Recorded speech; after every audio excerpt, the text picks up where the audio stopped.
Lots of you will know just how much I love the beautiful but tragic little state of Israel.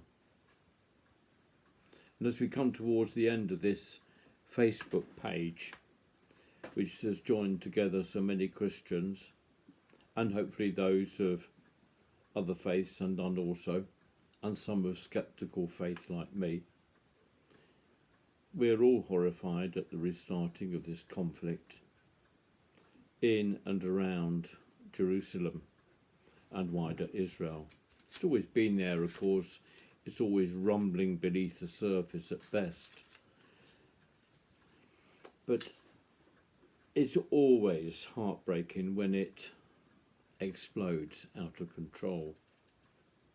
In the Gospels of Matthew 24, Mark chapter 13 and Luke chapter 21, we are told stories of Jesus' prophecies about wars and disease, pandemic even, being the birth pangs of the new age to come.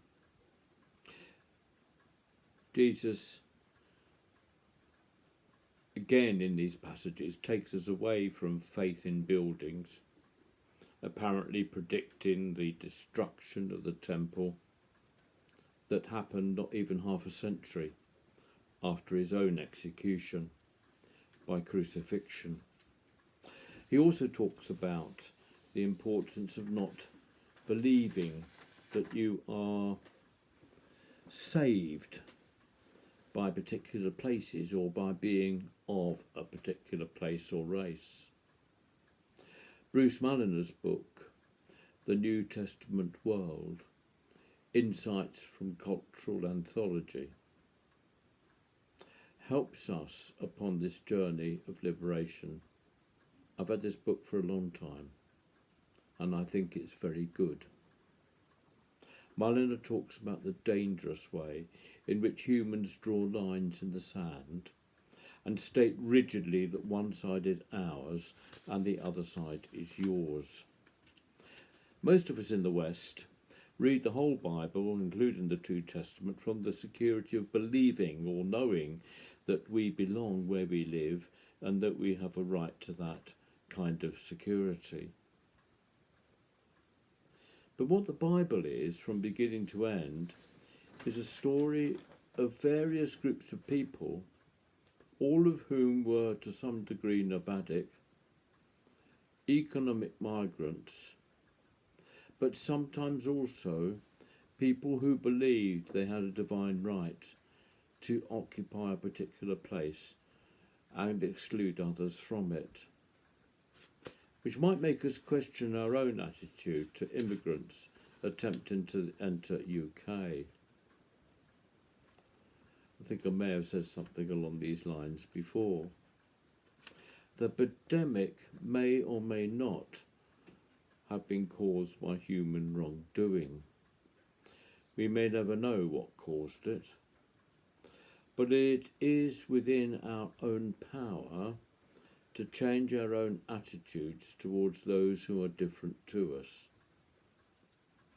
The many lines being drawn in the sand now, often in quite small countries like Israel and UK, come to that, may be dangerous, may prelude a new tribalism in the world and even in our own nation. This is not what Jesus teaches us to do.